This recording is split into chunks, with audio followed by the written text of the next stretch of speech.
किसी engineering hostel के corridor में चले जाओ तो एक अजीब सी फीलिंग आती है। ट्यूबलाइट की सफेद रोशनी, डोर के नीचे से निकलती हुई हल्की सी लाइट, कहीं किसी रूम में कोडिंग चल रही होती है तो कहीं असाइनमेंट और कहीं ब्रेकअप। ये कहानी है इंडियन इंस्टीट्यूट ऑफ इनोवेशन के एक ऐसे ही हॉस्टल की जहां एक रात कुछ ऐसा हुआ जो किसी ने सपने में भी नहीं सोचा था। रात के 1 बज रहे थे। इंस्टीट्यूट के बॉयज हॉस्टल के ग्राउंड फ्लोर कॉरिडोर में सिर्फ एक रूम की लाइट जल रही थी, रूम 107, और उस रूम के अंदर बैठा था 4th year engineering student Ravi. Ravi अकेला बैठा अगले दिन होने वाले अपने प्लेसमेंट इंटरव्यू की तैयारी कर रहा था। टेबल पर कॉफी मग्स पड़े थे, व्हाइट बोर्ड पर फॉर्मूलाज लिखे थे और विंडो के बाहर सिर्फ अंधेरा था और एक अजीब सी खामोशी, जैसे किसी तूफान से पहले की शांति हो। उस रात उनके कॉलेज कैंपस में प्लेसमेंट के लिए एक बहुत बड़ी टेक कंपनी हाइपोटेन्यूज टेक्नोलॉजीज आई थी, लेकिन वो उसमें सिलेक्ट नहीं हो पाया था, जिसकी वजह से वो पहले से थोड़ा दुखी था। इसलिए अब वो अपनी तैयारी में कोई कसर नहीं छोड़ना चाहता था और एक अच्छी नौकरी के लिए दिल लगाकर पढ़ाई कर रहा था।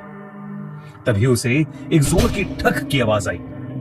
उसके रूम के बाहर कॉरिडोर में शायद कुछ गिरा। रवि ने पहले इग्नोर किया।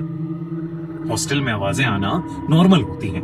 उसे लगा कि शायद कोई ड्रंक होगा या कोई बाथरूम गया होगा, लेकिन कुछ देर में उसे किसी के गुर्राने की आवाज आई, जैसे कोई जानवर बाहर घूम रहा हो। रवि ने धीरे से अपने रूम का डोर खोला और बाहर देखा। कॉरिडोर एकदम खाली था, बस एक ट्यूबलाइट जल रही थी जो फ्लिकर कर रही थी। पर फ्लोर पर एक पतली सी डार्क लाइन थी जो हॉस्टल के कॉमन बाथरूम से होती हुई उसके डोर के सामने से फर्स्ट फ्लोर की सीढ़ियों की तरफ जा रही थी। जब उसने उस लाइन को ध्यान से देखा तो वो घबरा उठा। वो कोई पानी नहीं था, बल्कि गाढ़ा लाल खून था। अचानक रवि को कॉमन बाथरूम से किसी के चीखने की आवाजें आई। रवि हिम्मत करके कॉमन बाथरूम की तरफ बढ़ा, जहां से वो खून की लाइन शुरू हुई थी। कॉमन बाथरूम में रवि ने जो देखा, उसे देखकर रवि के होश उड़ गए। उसने देखा कि एक लड़का जिसका चेहरा खून से लथपथ है, वो उसी के फ्लोर पर रहने वाले फर्स्ट ईयर स्टूडेंट अमित की गर्दन को अपने मुंह से काट रहा है। वो लड़का जिसका चेहरा खून से लाल था, वो कोई और नहीं, उन्हीं के हॉस्टल में रहने वाला विराट था। रवि विराट का अच्छा दोस्त था और उसके साथ क्रिकेट खेलता था। उसे समझ नहीं आ रहा था कि विराट को हुआ क्या है, पर रवि जैसे ही अमित की मदद के लिए आगे बढ़ा, विराट उस पर गुर्राने लगा और एक अजीब ढंग से चलता हुआ वो रवि के पास आने लगा।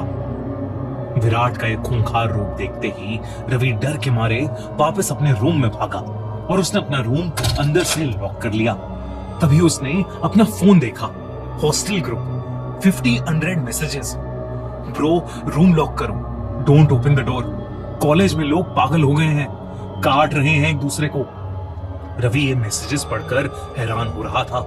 सारे मैसेजेस पढ़कर उसे पता चला कि कॉलेज में आज जो प्री प्लेसमेंट पार्टी थी, उसमें कॉलेज टॉपर्स ने कोई सीरम पी लिया है, जिसके बाद वो सब दूसरे स्टूडेंट्स पर अटैक करके उन्हें मार रहे हैं और अपने जैसा बना रहे हैं। रवि ये सारे मैसेजेस पढ़ ही रहा था कि अचानक हॉस्टल की इलेक्ट्रिसिटी चली गई और फोन से नेटवर्क चला गया।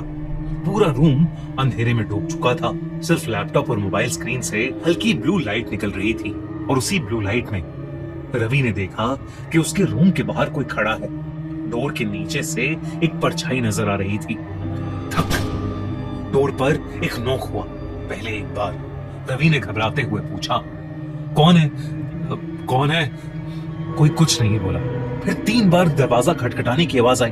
ठक ठक ठक, इस बार ज्यादा जोर से, जैसे बाहर खड़े इंसान का पेशेंस खत्म हो रहा हो। रवि डर के मारे पीछे हटा। उसने अपने कपकपाते हाथों से अपनी फोन की टॉर्च ऑन की। डोर हैंडल धीरे धीरे हिलने लगा। लेफ्ट राइट, जैसे बाहर खड़ा इंसान अंदर आने की कोशिश कर रहा हो।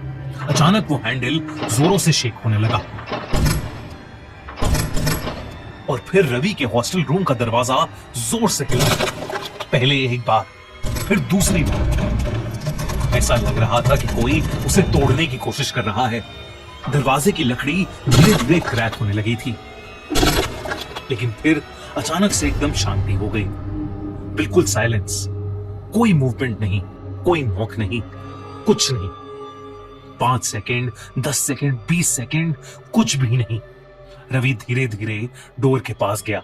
उसे लगा कि शायद जो भी था वो अब चला गया है, पर अगले ही सेकेंड डोर पर इतनी जोर से अटैक हुआ कि दरवाजा टूटकर नीचे गिर गया। रवि के सामने अब विराट खड़ा था। वो तेज तेज सांसें ले रहा था और रवि के ऊपर गुस्से से गुर्रा रहा था। विराट अब और भी ज्यादा खूंखार लग रहा था। विराट धीरे धीरे रूम के अंदर आने लगा। रवि को कुछ समझ नहीं आ रहा था। उसे लगा कि शायद आज उसकी जिंदगी का आखिरी दिन है। विराट रवि पर अटैक करने ही वाला था कि एकदम से रवि ने अपने बगल में रखी चेयर उठाई और विराट के सर पर मारा। मौके का फायदा उठाकर रवि ने विराट को एक जोर का धक्का दिया और अपने रूम से बाहर भाग गया। वो छुपते छुपाते कैंपस के गेट की तरफ जाने लगा कि तभी उसने देखा कि 100 से ज्यादा स्टूडेंट्स एक झुंड में लड़खड़ाते हुए चल रहे हैं। सबकी आंखें सफेद सी चमक रही हैं और कपड़े फटे हुए हैं। बॉडीज पर बाइट मार्क्स हैं और सबके चेहरों पर खून लगा है। वो सब रवि की तरफ ही आ रहे थे। ये देखकर रवि भागकर कॉलेज की लाइब्रेरी में घुस गया और एक बुक शेल्फ के पीछे छुप गया। धीरे धीरे लाइब्रेरी के अंदर भी इन्फेक्टेड लोग घुसने लगे। रवि को कुछ समझ नहीं आ रहा था कि ये सब क्या हो रहा है। उसका पूरा शरीर डर के मारे कांप रहा था। पर धीरे धीरे वो लोग लाइब्रेरी से बाहर जाने लगे। रवि को लगा कि शायद वो बच गया, लेकिन तभी रवि के चेहरे पर खून की एक बूंद गिरी। जब रवि ने ऊपर देखा तो उसके होश उड़ गए। लाइब्रेरी की शेल्फ के ऊपर विराट बैठा था। वो रवि के ऊपर कूदा और उसने उस पर अटैक कर दिया और एकदम से सभी इन्फेक्टेड लोगों की भीड़ वहां आ गई और सबने रवि को घेर लिया। रवि की चीखें पूरी लाइब्रेरी में गूंज उठी। कुछ देर बाद जब रवि ने आंखें खोली तो उसकी आंखें भी सफेद थी, बिल्कुल बाकी इन्फेक्टेड लोगों की तरह। रवि भी अब एक ज़ॉम्बी बन चुका था। इंडियन इंस्टीट्यूट ऑफ इनोवेशन अब इंडियन इंस्टीट्यूट ऑफ ज़ॉम्बीज बन चुका था। कौन रोकेगा इस ज़ॉम्बी अटैक को? क्या होगा आगे?